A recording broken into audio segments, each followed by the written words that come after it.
हम मंजू शर्मा अपना YouTube channel पर सबके स्वागत करै छी। नमस्ते, प्रणाम। हर हर महादेव, जय शिव शंकर। हर हर महादेव, जय शिव शंकर।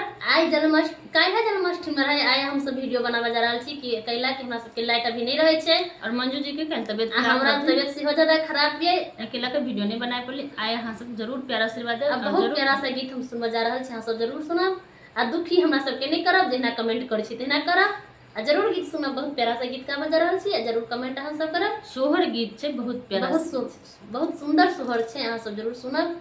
जो कते नटखट छे कृष्ण कन्हैया और कते तना सुनावे छथिन जसोधा मैया के। अहाँ सब जरूर लास्ट तक गीत के सुनब, जरूर समझ पेबे। और कन्हैया तो नहीं तो बदमाश रहे छथिन, कते उन्हन जसोधा मैया सुन के तंग रहे छथिन, परेशान रहे छथिन, लेकिन हमेशा उनकर बुराई होते रहे छथिन हमेशा उनकर देखू में बहुत सुंदर रहे छथिन। कते नटखट छे, अहाँ सब जरूर सुनब। कमेंट के लास्ट वीडियो के लास्ट तक सुनबे तो जरूर समझ पेबे।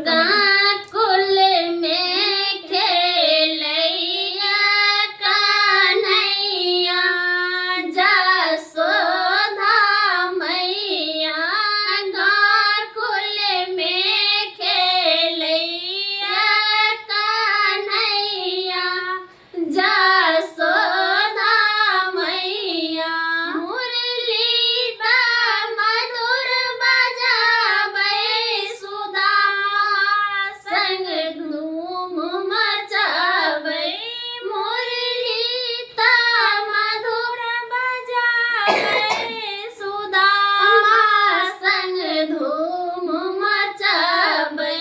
बड़ी नटखट है यहाँ के कन्हैया जसोदा मैया, बड़ी नटखट है यहाँ के कन्हैया जसोदा मैया, बड़ी नटखट है यहाँ के कन्हैया जसोदा मैया, गोकुल में खेलैया कन्हैया जसोदा मैया, गोकुल में खेलैया कन्हैया जसोदा मैया, नदिया किनारे खेलै राधा के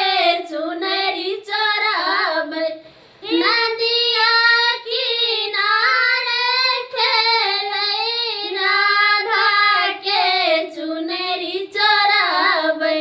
बड़ी नटखट है यहाँ के कन्हैया जसोदा मैया, बड़ी नटखट है यहाँ के कन्हैया जसोदा मैया, बड़ी नटखट है यहाँ के कन्हैया जसोदा मैया, वृंदावन में गाय चराबै राधा संग प्रीत लगाबै, वृंदावन में गाय चराबै राधा संग प्रीत लगाबै, बंसुरी बजाबै नेहक नैया कृष्ण कन्हैया,